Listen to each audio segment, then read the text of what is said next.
Hello everyone, this is our first experiment regarding our final design of our EE351 term project. So let's begin. Okay, so now I'm at 6 meters away from the radar, and you can see the laser dot here that roughly indicates the direction of the waves transmitted. So as you can see, as I'm moving forward with a slow speed, you can see the beat frequency on the oscilloscope.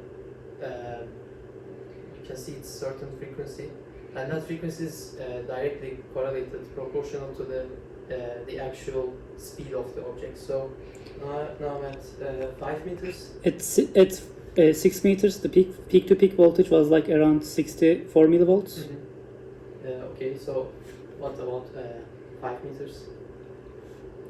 It's 70 millivolts. Okay, so I'm getting closer, and you can see the peak to peak voltage is getting better, and the signal to noise ratio is also getting better. And now I am at 4 meter, 4 meter away from the radar, and you can see the oscillations much clearer. So what's the peak to peak now? Well, it changes, but it was like around 77 millivolts. Okay. Coming to 3 meters, and you can see that there's a very observable increase in the peak to peak voltage at 3 volts. So it's around 83 millivolts, but it changes. Closer at 2 meters. If I move it faster, you can see the oscillation is much faster. So what's the peak to peak now? It's around 100 millivolts. Okay. 1 meter away.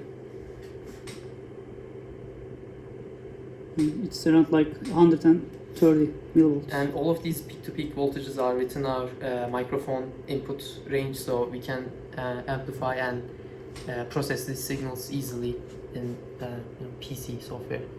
As I'm getting closer, you can see that it's much more better. much higher, as 200 millivolts per Or even 200 millivolt peak-to-peak. Everyone, this is our second demo video for EMT class.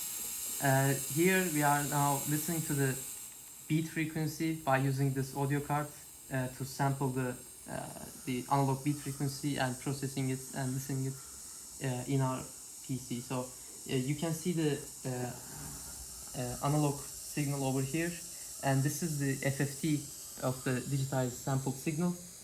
And because we are dealing with slow speeds, the speed of my hand, the beat frequency is not very audible. It's around 50 hertz, 100 hertz at max. But we can see the frequency response when I move my hand. So now I'm going to turn up the volume. So you can hear a lot of static and noise, but if I wave my hand very quickly,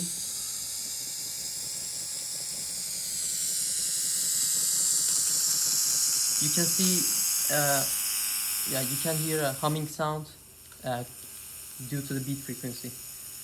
If I can try that again, and we can also look at the FFT.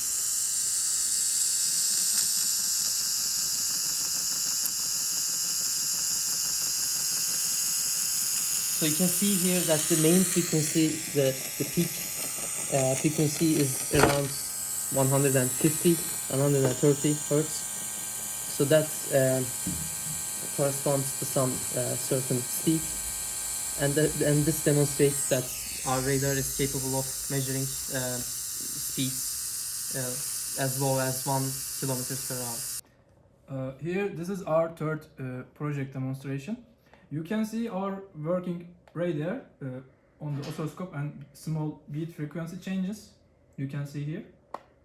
Now, we want to show our GNU radio demonstration. This is our GNU radio signal processing blocks. Now I want to run it. You can see the voice from the radio. In the previous video, we had shown this voice from the radio, but we want to show our time domain frequency analysis in this video. So we will close this voice right now. You can see the time domain analysis and magnitude versus plot. This is our frequency analysis, and this is the speed spectrum, and you can see the waterfall right under it. Now I will generate a small velocity, and we will demonstrate you our Doppler calculations. Starting the movement, let's inspect the frequency spectrum. As you can see, there's a peak around 0.21 kilohertz. Inspecting the speed spectrum, we observe a peak around 3.04 meter per second. As our frequency was 210 hertz, doing the relevant calculations, as you can see, this is our Doppler constant. We should have observed a 2.97 meter per second speed, but the speed we have observed is 3.04 meter per second, which is negligible error. And inspecting the waterfall graph, as you can see, the darker yellow areas represent the 0.21 kilohertz regime. So all our calculations make sense.